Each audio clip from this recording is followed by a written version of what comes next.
Cruz. Ian is the director of P4G and will kick off this meeting. Ian, are you on?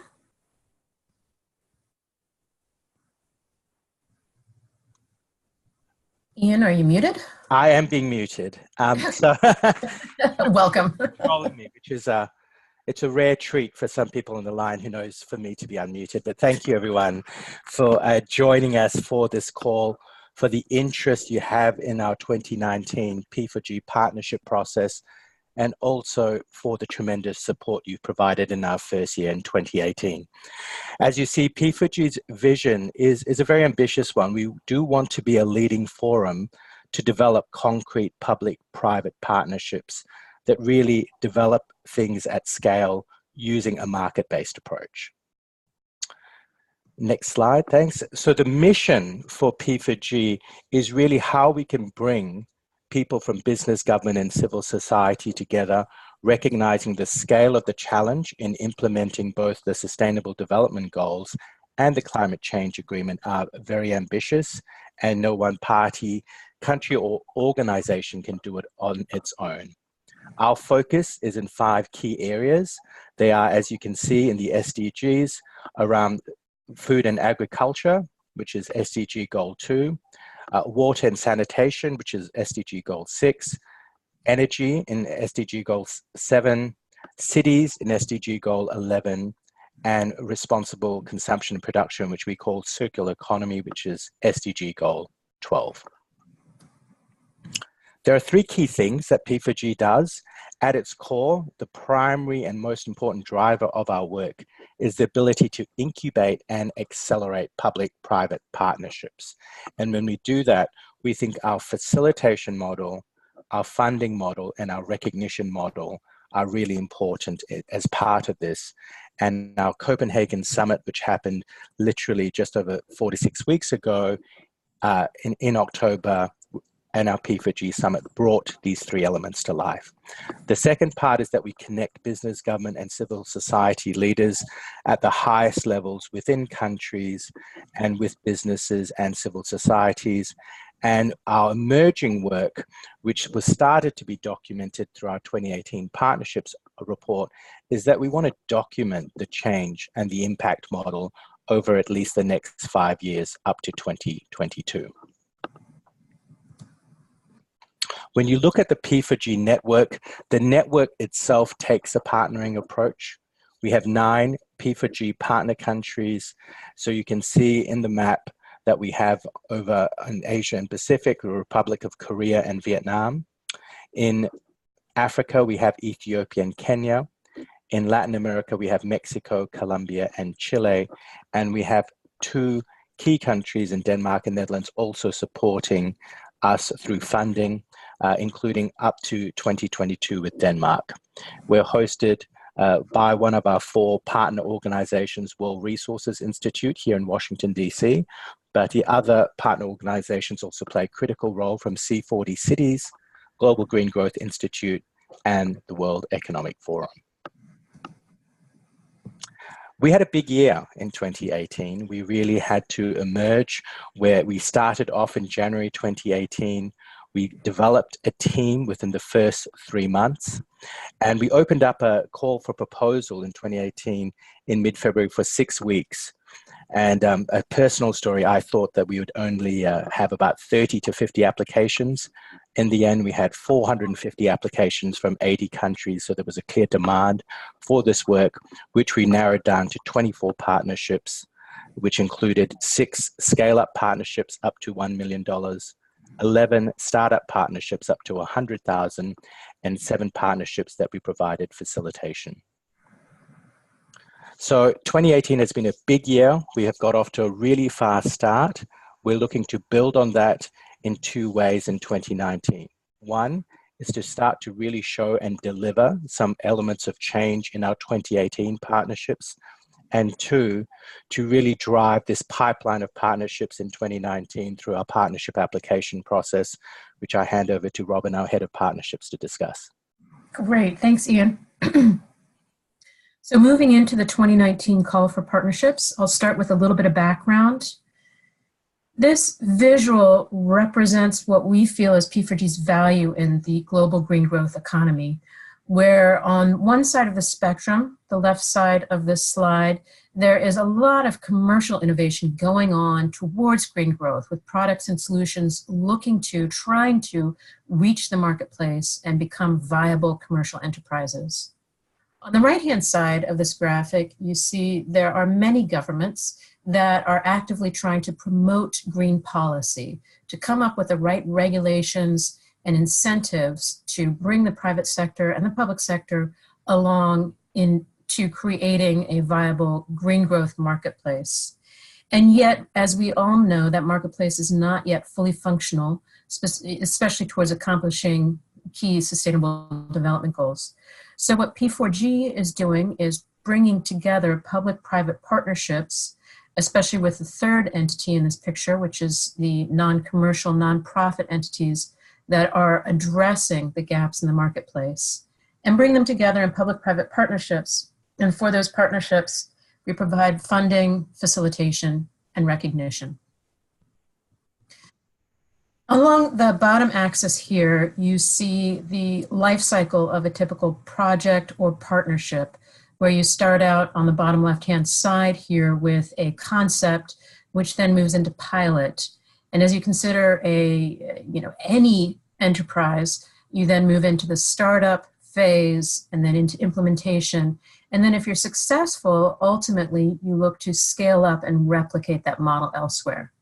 So P4G is focused on two phases. On the startup phase, where we fund at $100,000 or less, and we do absolutely require a 25% cost share. And then the second area of funding is at the scale-up phase or replication phase, and there we offer funding of up to $1 million per partnership with a 50% cost share requirement. Now, as we look at partnerships in the marketplace, as we see PPPs progress, along the left-hand axis, the vertical axis here, you can see what we see as the progression of public-private partnerships from starting at Tier 1 with building alliances, then moving into Tier 2 where common standards, data and reporting starts to come together, where the industry starts to work as a whole towards that green growth area. And then in areas 3 and 4, tiers 3 and 4, we start to get into blended finance, where public-private partnerships are looking to get to the commercial scale to attract private sector investment, but they're not quite viable yet. So they rely on some foundation of concessional finance that then attracts in a small level of private finance at that 4th tier. And then the 5th tier is really when we see our partnerships hopefully graduating and becoming fully commercial, profitable, viable endeavors in the marketplace. And so you see the diagonal arrow here as we see the maturity of partnerships, the commercial green marketplace, going from left to right, from bottom to top. And that's how we see our partnerships. Robin, sorry to interrupt, but it sounds like that video might be playing in the background. Some people are having trouble hearing. Okay. I don't hear it, but let me just double check. I don't think it's coming from me. Okay, everyone else should be muted. Glenn, let's continue. Okay.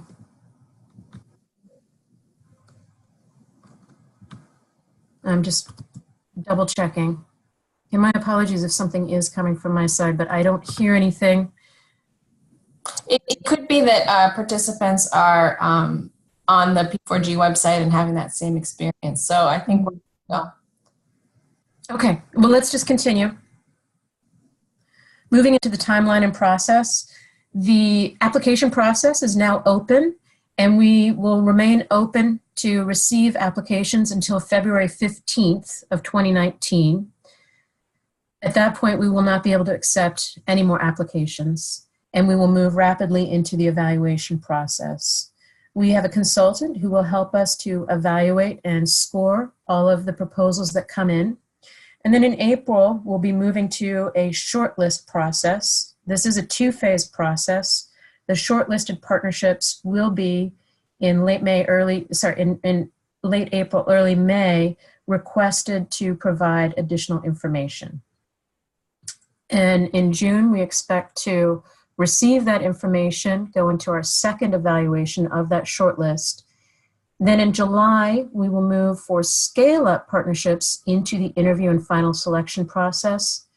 And in July, at the same time, we will be notifying shortlisted startups of whether they were selected for final funding and advancement. And then for those that were, move into the contracting phase. In August, the scale-up partnerships that are finalists will be presented to the P4G board for decision. And we will notify those finalists after the board meeting of that decision. And then in September, we will have our annual P4G meeting that will happen at the time of the Climate Summit in New York. And the final scale-up partnerships will be announced at that point in time. So for startups, we anticipate that the contracts should be in place in the August to September timeframe, just depending on the contracting challenges and how long that takes. And for scale-ups, we anticipate that contracts should be signed in the September-October timeframe. Of course, we're hoping for the earlier part of that, but we always allow for the exigencies of contracting. So now going into the actual application process itself. This flowchart shows the first important step, of course, is to please thoroughly read our partnership fund guidelines. There's a lot of important information there and some very strict requirements on word limits, language, etc. We also have available on the website our P4G FAQs, which can help to answer questions that come up. For partnerships that decide to apply, they'll click into the website and see a set of 3 screening questions, which I'll show you in just a minute. And those screening questions are to help raise awareness of the specific requirements that P4G has to try to encourage partnerships that maybe are not eligible. We don't want them, spending time they could be spending pursuing funding elsewhere. And we want the applicants to move forward to be fully eligible. So the applicants that successfully answer those screening questions will then go into the application page, and they will have the option to get a Word document that is a Word document version of the application. And we encourage everyone to fill out that Word document and to use that as for your internal proposal development and approval process so that you have that one contiguous document. You will then have to copy and paste that information into the online application form. The online application form is what P4G will consider as the full and final version that will go forward for screening for eligibility and evaluation for funding. The Word document will be the version that you can keep for your records. Concurrently, you will also receive an Excel document or be able to download the Excel document that has the template for the work plan and budget that are required for the proposal, and you can upload those into the online application form. So what is a P4G partnership? What are we looking for in P4G partnerships? We thought it would be useful to provide 3 key definitions. One is around innovation, and for each you'll see an example. So we are truly looking for innovative ideas, partnerships that either come up with new models or approaches to overcoming barriers to green growth, or partnerships that come up with ways to improve or expand existing models to address barriers to green growth in a novel way. And of course, we're looking for all of these innovations to lead to commercially viable solutions in the green marketplace. So one example of this is the Global Smart Green Logistics Cities Partnership. This is a partnership where the commercial partner is Alibaba, and the non-commercial partner is the China Environmental Protection Foundation, and the government partner is the Xiamen Municipal Government. And I should mention the other non-commercial partner is C40 Cities. And as we all know, e-commerce is growing rapidly in the marketplace, and it leads to a lot of waste generation, not just in the boxes and envelopes, also in the plastic packaging materials, and a lot of the envelopes are plastics as well. And additionally, in the actual delivery system, shipping, trucking, and the final delivery. So Alibaba is working with the nonprofit China Environmental Protection Foundation to come up with a system to green the entire e-commerce supply chain. And they want to do this in a networked way across their 224 countries of presence. Of course, starting with their initial pilot in Xiamen, and then scaling to 10 and then 100 cities. And then the idea is that this is an affordable, convenient, and very importantly, transferable model.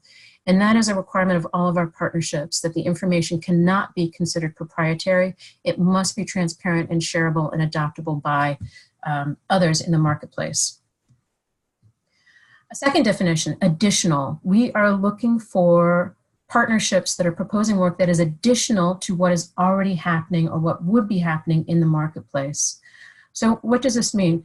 On the one hand, for a commercial business venture, we are not looking to subsidize or to fund business development that is part of the core business.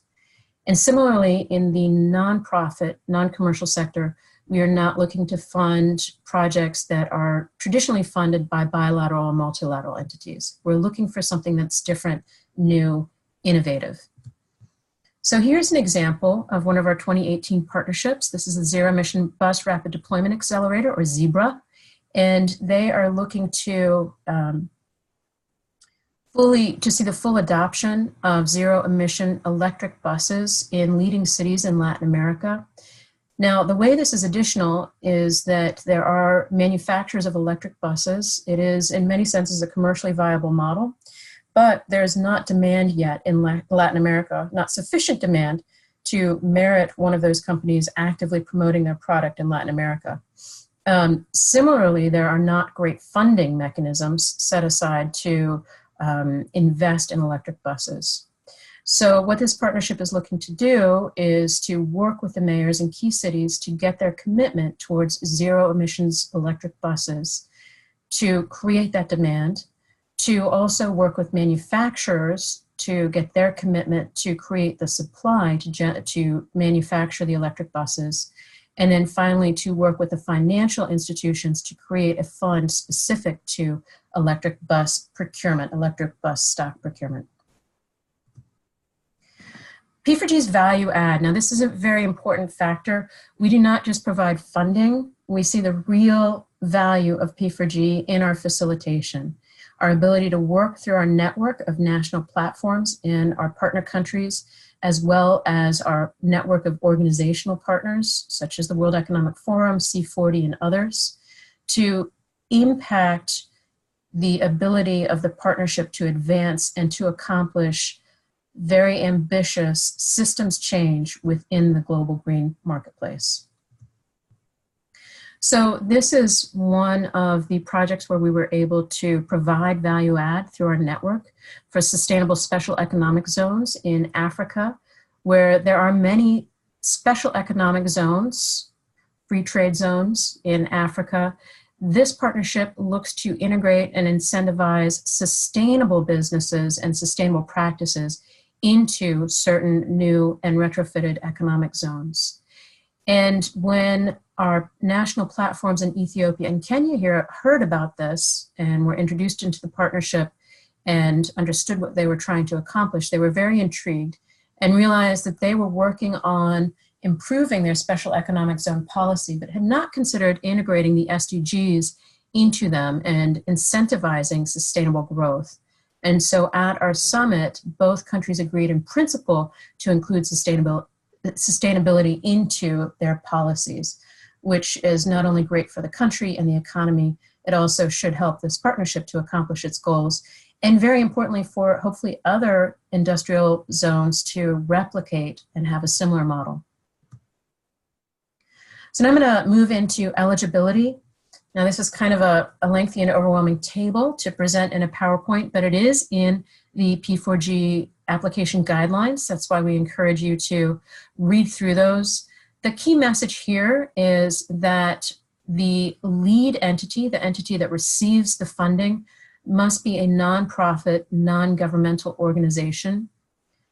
That organization may be located in any country around the world or be an international NGO. However, the activities of the project or the partnership need to primarily benefit a developing country. And we define developing countries as those that are listed in the OECD DAC list.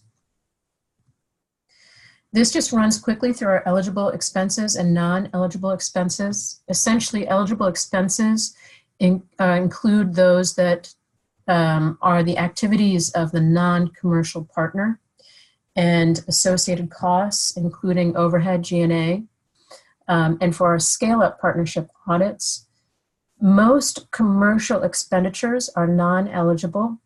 And by commercial, I mean expenditures by the for-profit partner. And then also equipment and any infrastructure or land purchases are also non-eligible. But again, all of this is included in the guideline to go over in greater detail. So now moving into the application. As I mentioned, there's 3 screening questions. The first is to ensure that all applicants understand that their activities must be primarily focused on one of our 5 focus SDGs.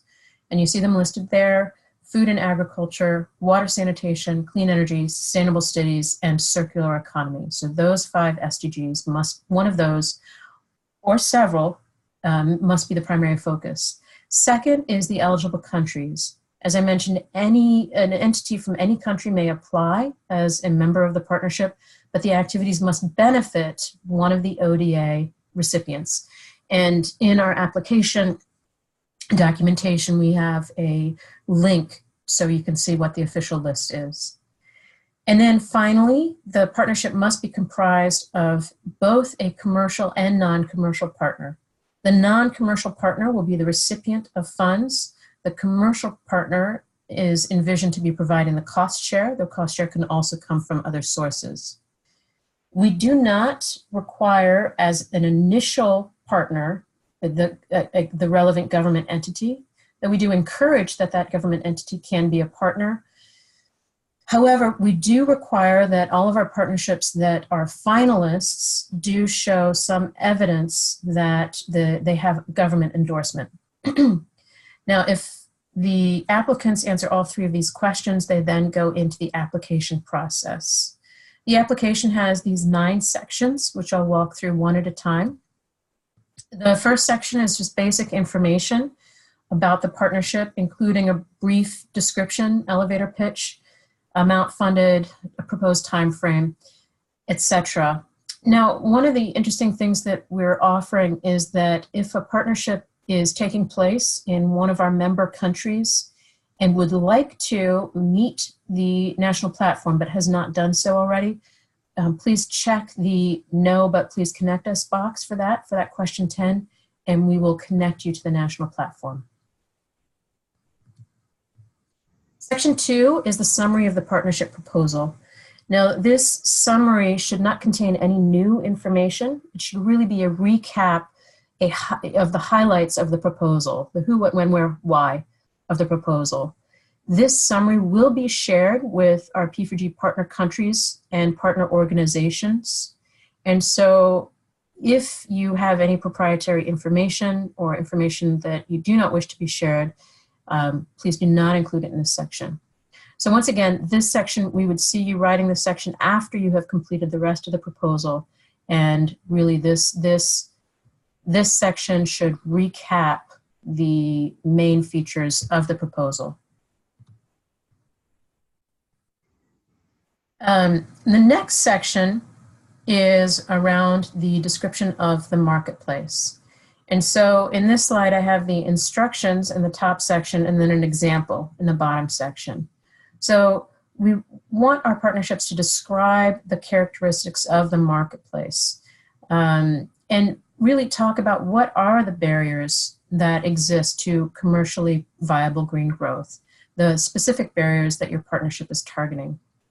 And so an example from 2018 is our Clean Energy Investment Accelerator, where they see that many Fortune 100 companies around the world have renewable energy procurement goals, often 100% renewable energy procurement goals.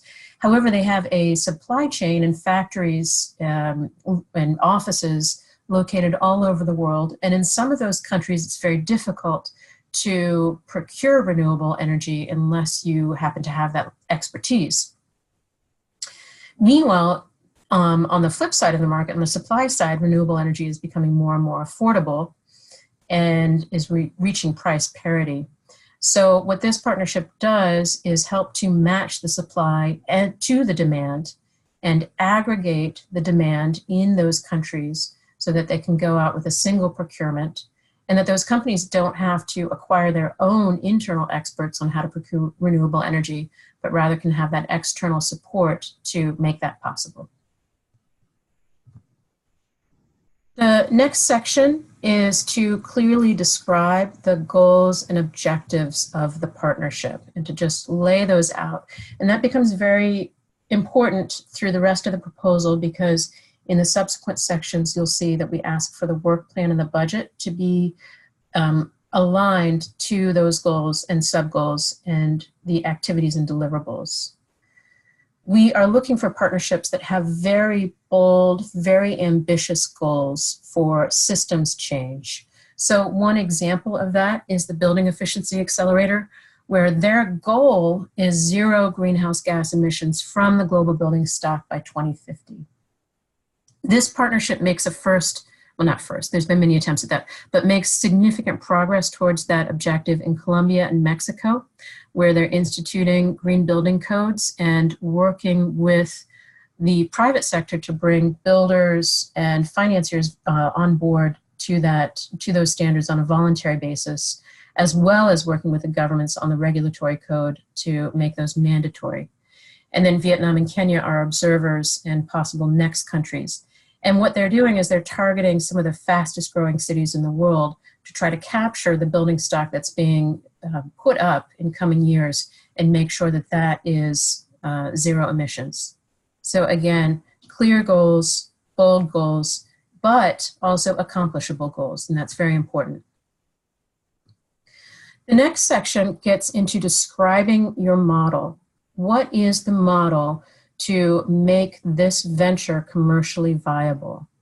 And in that, also talking about how is it innovative? How will it enable systems level changes that will lead to accomplishing the relevant SDGs in the relevant marketplaces? And in here, we look for you to correlate your business model, your plan, to the market barriers that you identified in the marketplace description section. So one example from our 2018 partnerships is Africa Green Co., where they are looking to create a credit-worthy entity that can be a buyer and seller of electricity in the South Africa power pool. And this addresses a major market barrier. That market barrier is that most government utilities are not creditworthy. So private sector entities looking to build power plants in Africa have a hard time getting their projects financed because they don't have a creditworthy buyer. So this entity would set up a public-private partnership starting in Zambia that is the creditworthy buyer. So that's an example of a business model that addresses a specific market barrier and is bold and ambitious. So then we get into the actual work plan and implementation strategy. You will need to first download the work plan and budget templates in Excel. It's a single document, and fill those out. And then in this section of the application, provide the narrative description of that work plan, of that Excel spreadsheet, describing the strategy, how the specific goals, sub-goals, and activities will be accomplished. And I'll show you a snapshot of that template here. This is the P4G work plan template. You can see that the work plan and budget are all in one template here. You can see this tabs circled down at the bottom. And the goals and activities are linked because we want to see that the work plan and budget are aligned. And there are, in addition to instructions being in the guidelines, there's also instructions in the instruction tab in this template. So then we get into the budget narrative. So after completing the budget, please discuss how the funding will be used. Also discuss the funding arrangements. So we see two types of partnerships when it comes to financial viability. Partnerships that are themselves not a for-profit entity, but are supporting the creation of for-profit entities. So like the Clean Energy Investment Accelerator is supporting the generation of for-profit renewable energy aggregated suppliers in different countries. The other type of partnership is one that is commercially viable, like the Africa Green Co. example. They are setting up a commercially viable entity that will buy and sell power. So in either case, you need to describe how your entity will reach financial sustainability or will accomplish financial sustainability. And then finally, also describe the cost share, how the partnership will cover its co-funding contributions and from whom. And this is what the budget template looks like. And you can see here the sub-goals are linked to the work plan. And then we have columns for P4G and for the cost share. And then we have the different line items for different types of expenditures. We have two mandatory budget and work plan items. And these are the facilitation meetings and, of course, the mandatory reporting. Now, as discussed, P4G sees facilitation as part of its key value add. So for all partnerships, we request that you attend our annual summit, or sorry, our biannual summit and annual meeting. And at that, we organize investors forums, acceleration workshops, and activities to specifically benefit and advance each partnership. And then the mandatory reporting is pretty self-explanatory. It's worth mentioning that for scale-up partnerships, an audit is required. For startup partnerships, it is not. And finally, there's the second to last section is for you to describe what you see as the P4G value add. How would you see utilizing the P4G network to advance your partnership? And also, how would you see your partnership helping to advance the P4G network? In specific, meaning other partnerships that might be complementary to yours. And also contributing to the general state of knowledge, lessons learned, and advancement of PPPs overall. And then section 9 is about your implementation capacity. Well, we're looking for bold, audacious goals that can really impact systems change. We also need a lot of realism in here, and we need our partnerships to demonstrate that they have the capacity to succeed, the experience necessary, and the right people to accomplish their bold plans. So with this, I'll move quickly through the scoring criteria, and then we'll get to questions and answers. We have really 5 characteristics of a P4G partnership, and all of our scoring and evaluation criteria align to these. One is relevance, particularly relevance to our 5 SDG areas. Second is around innovation and growth, that innovative nature and the potential to grow and accomplish systems change. Third is impact. Fourth is implementation, capacity to succeed. And 5 is around value add. So these are our 7 key evaluation criteria. These are described in greater detail in the guidelines. So just present this as an overview. So showing that there is in fact a market need, showing that you've got clear goals to address that market need, showing that you have an effective model to overcome the market barriers and to make the venture commercially viable, showing that you have a realistic and well thought out work plan and implementation strategy, and that your budget and financial plan align and are sufficient and the expenditures necessary to accomplish the plan, showing that you've got the capability to succeed, and then finally, the value add of P4G. So with that, we will move into questions and answers, and my colleague Tang will lead that discussion. And again, please include your questions, type them into the Q&A box, and we'll go ahead and open up for those.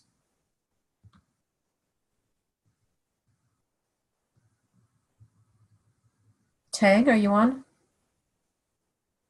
Sorry, I was mute. The first question is there any limit on how many applications or project proposal that one organization can submit? There is not a limit on how many an individual organization can submit. We do have a limit. We can't, if there are 3 partners working on a partnership, we want to receive only 1 application for that specific partnership. If all 3 apply separately for funding, then that partnership will be considered ineligible. Otherwise, partners are able to apply for multiple partnerships as long as each one is distinct. What is the geographic focus of P4G? Are you targeting specific countries and cities? We are open to partnerships that benefit any developing country. So we go by the OECD DAC guidance, and there's a link to the list in our application form so that you can see which countries are eligible. The partners themselves, the nonprofit and for-profit entities, can be incorporated in any country in the world, but the partnership objectives have to benefit a developing country. And by benefit, it means that not only should the benefit accrue to that country, but most of the activities and ideally most of the expenditures should also be taking place in that country. Could you elaborate more on the definition of commercial entity and non-commercial entity?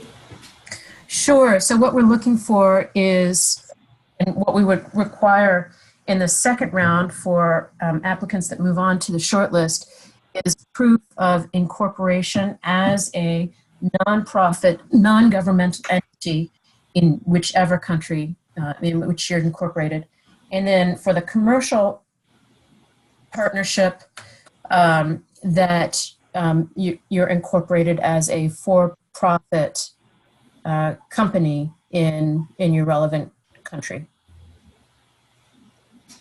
And I realize there are nuances around that, especially when we, in some entities may wonder which category they fall into, especially the non-governmental side.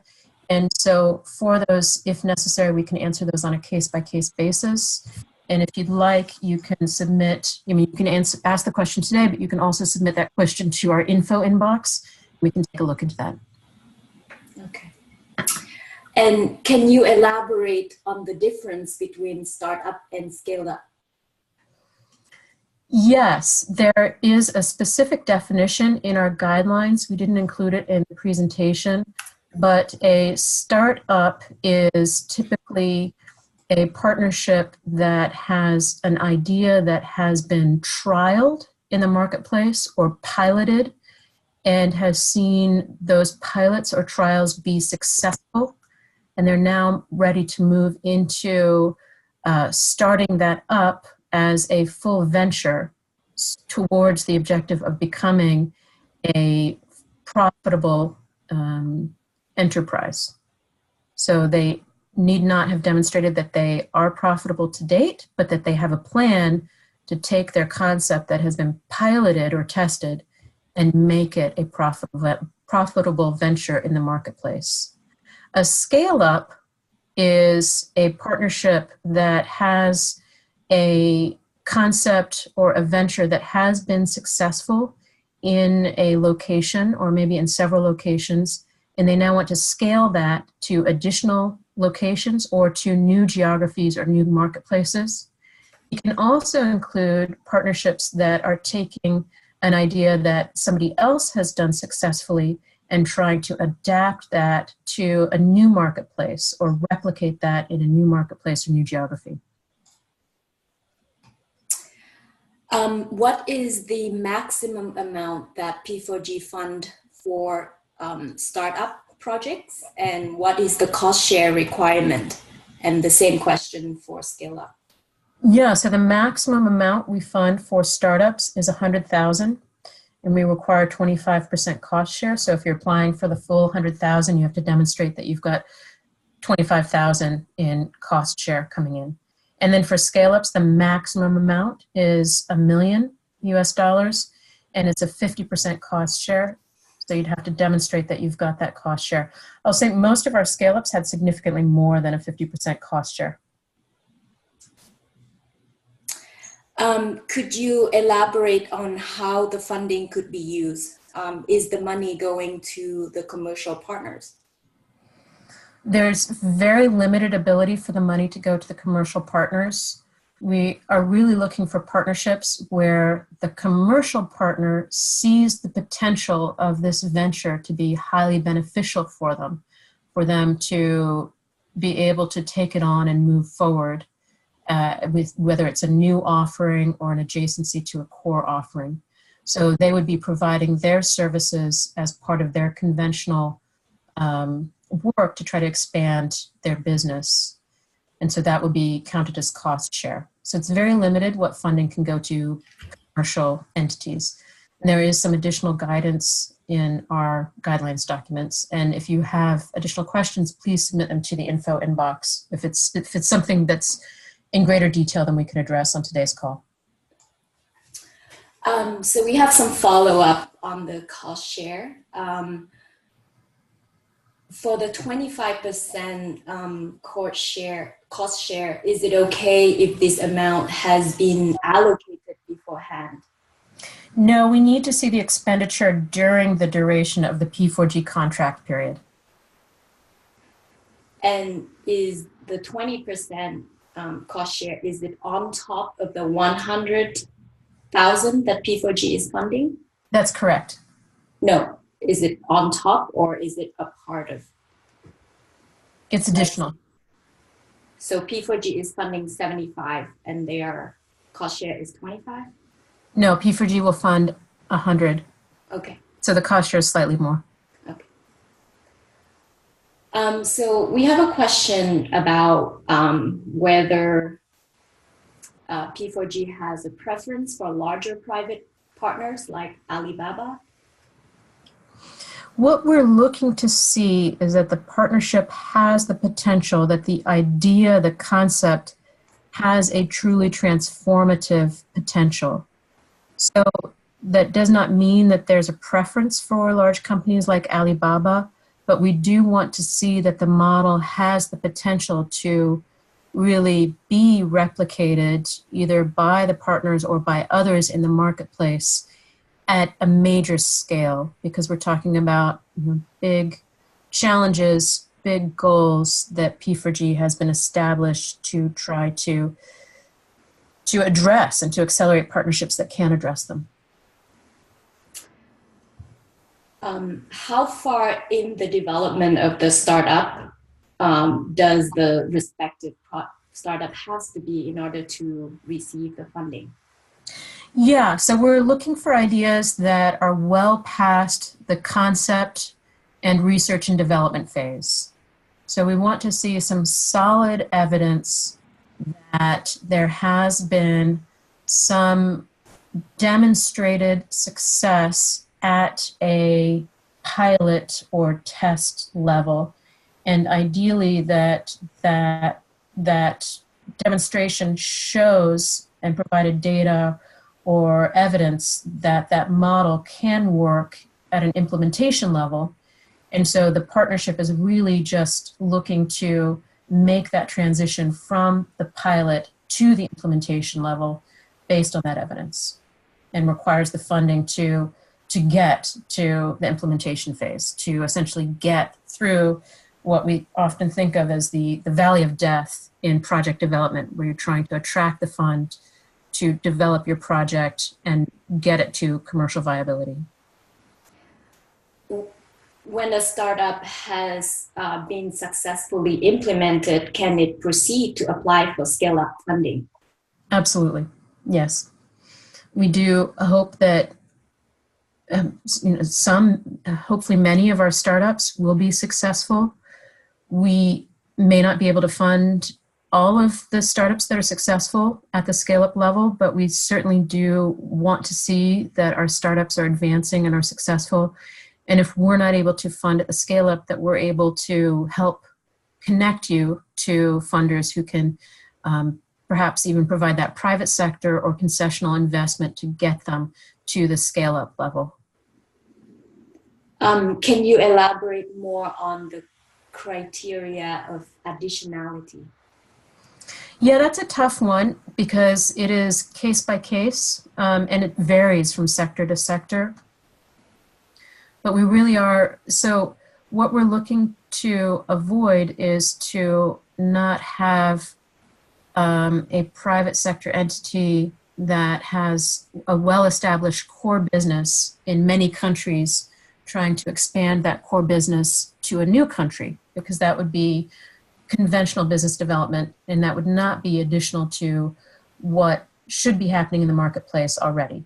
Rather, we're looking for, using that same example, private sector entities that are looking to take a risk, take a chance with a new idea, a new venture that will make significant progress towards accomplishing the Sustainable Development Goals.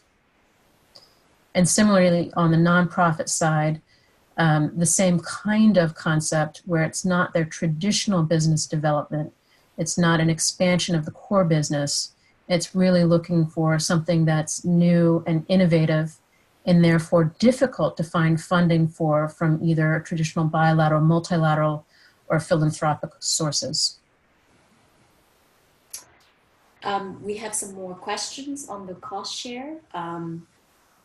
Does the cost share have to be in cash, or can it be in kind? Is it to be reported as a part of the project and included in the budget, or can it be a just-in investment?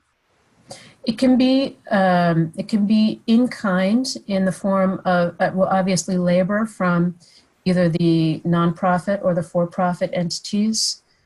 If say it's a commercial, community-based organization, and you can demonstrate that you have solid tracking mechanisms for contributions the community is making, that can count as well.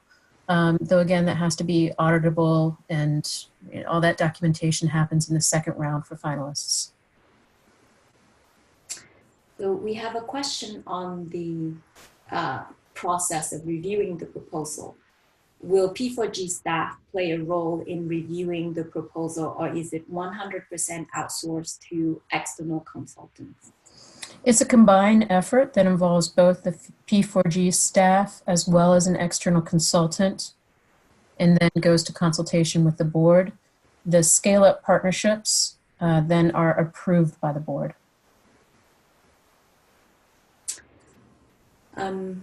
On that note, we have a question on the legal nature of funding granted by P4G. Is it a donation, equity, or debt? It's a grant. Oh, sorry, continue. Yeah, to what extent will the P4G board get the decision right over future steps taken by the project? It's provided as a grant, and as such, we do not take any controlling interest in the partnership.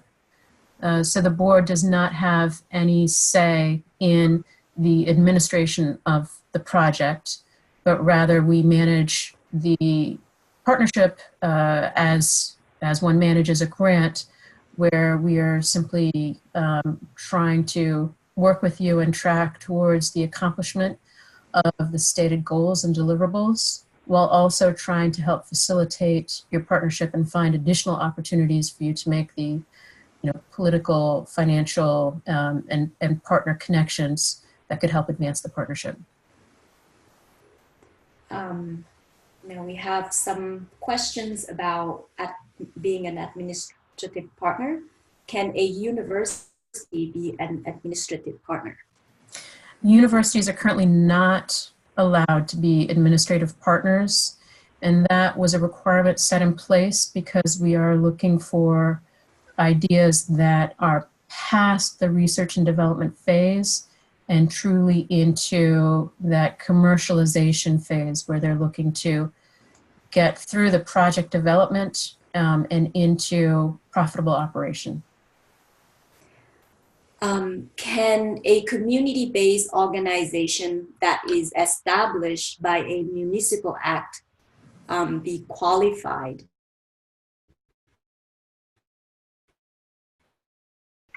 as an administrative That's a very interesting question, and we would probably need to know a little bit more about the specifics If the entity is truly separate from the municipal government and registered as a standalone, incorporated nonprofit entity, then it probably would qualify as an administrative partner. But we need to take a look at the specifics. So that might be a question that you want to submit with additional information through our info inbox.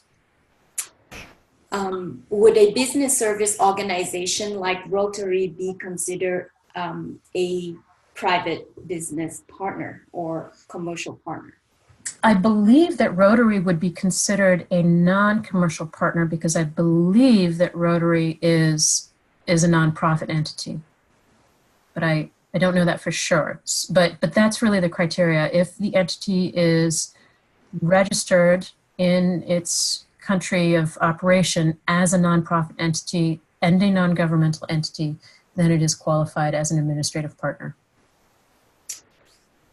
Do you have an idea on how many partnerships in each category you will support in the 2019 round?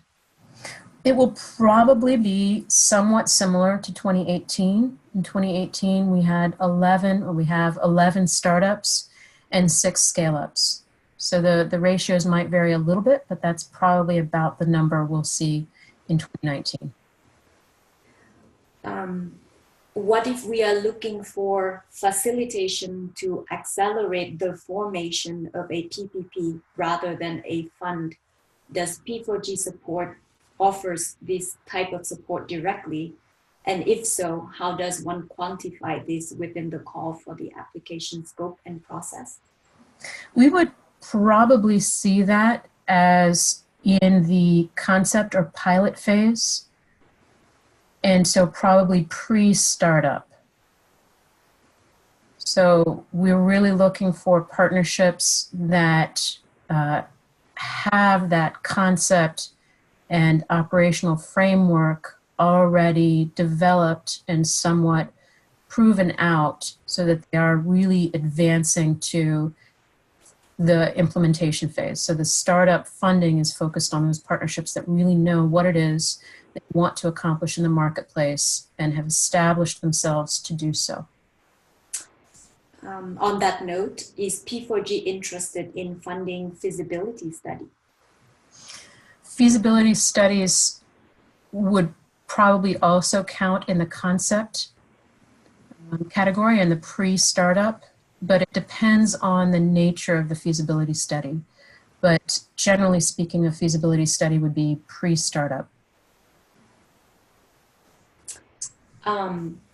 So in the case, if a company wants to develop a new technology, which can only be developed by a commercial entity that is contracted to the project, for example, the technology that benefit farmers, is the IT company developer cost not covered?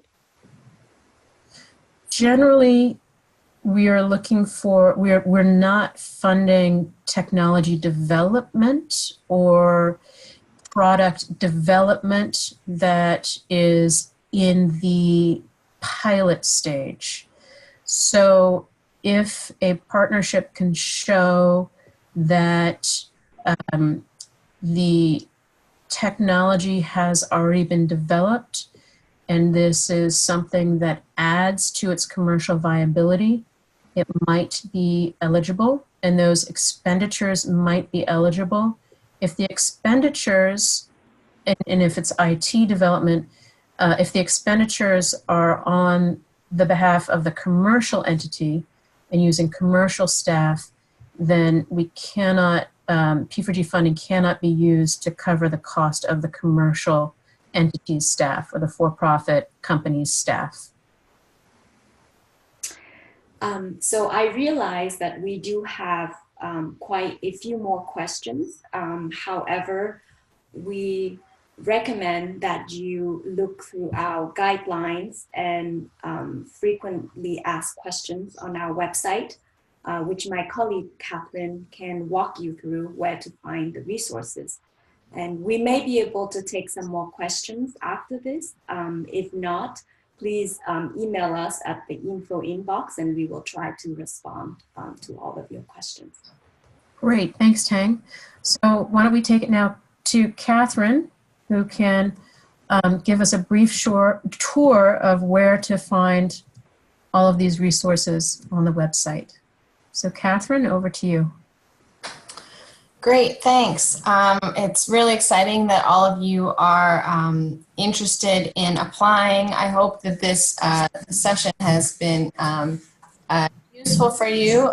So when you go to our website, p4gpartnerships.org, you'll see right on the front page a place where you can click this Apply Now and learn more. And that's where you'll find the next page, which has all of the application information. You can also find it at the top of our website under P4G Partnerships.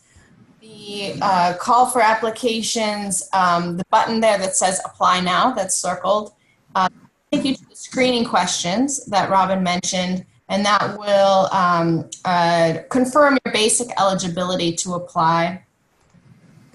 Once you complete the screening questions, have the links to the work plan and budget template and the application Word document that we described. And then you'll also have the link to the online submission form. And that's where we will have the official entry of your application that you'll copy and paste from your Word document. And you'll upload the work plan and budget into that online form as well.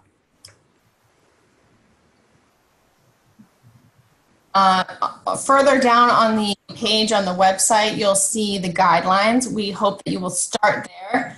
Read the guidelines very carefully. That should answer most of the questions that you have. And then the next red circle there, the application materials are available for preview. Even before you go through the screening questions, you can take a look at the materials and see what we're looking for. The frequently asked questions are there on that same page as well. And elsewhere on our website, you'll have access to all of the information about the partnerships that we've selected in 2018. And we strongly encourage you to review that information and get a sense of P4G's funding priorities. So thank you all. Feel free to use this email address, info@p4gpartnerships.org. Please forgive us if there's a minor delay in responding, as I'm sure we're going to be getting many questions. But we will strive to answer those if they're specific and to something that you're not finding an answer for already in our guidelines or on our website. So thank you all. I'll turn it back to you, Robin. All right, well, thanks so much. Special thanks to Catherine and Tang, who have worked very hard to get all of this information ready and out. And thanks to everybody on the P4G team who have worked so hard over the past year to make this successful. And so now we're really looking forward to this next phase of hearing from all of you and seeing all of your exciting ideas and working with you on the future to help accomplish the Sustainable Development Goals. So thank you very much, everybody, and goodbye. Oh, Tang, was there something more? Yeah, so I thought there was one interesting question that we should answer before we sign off. It appears that relatively few water partnerships have been funded. Any insight on why this is? Is there any quota? But is there any priority given to specific SDG? There's no quota, and there's no particular emphasis or priority given to one SDG over another. The ratios just reflect the quality of the ideas that we receive from different sectors. So we certainly are aware that there were, relatively speaking, fewer water partnerships than others. So we really do welcome water partnership ideas and look forward to seeing those. Thank you. All right, thanks, Tang. And thank you, everybody, and look forward to hearing from you and seeing your applications. All right, bye-bye.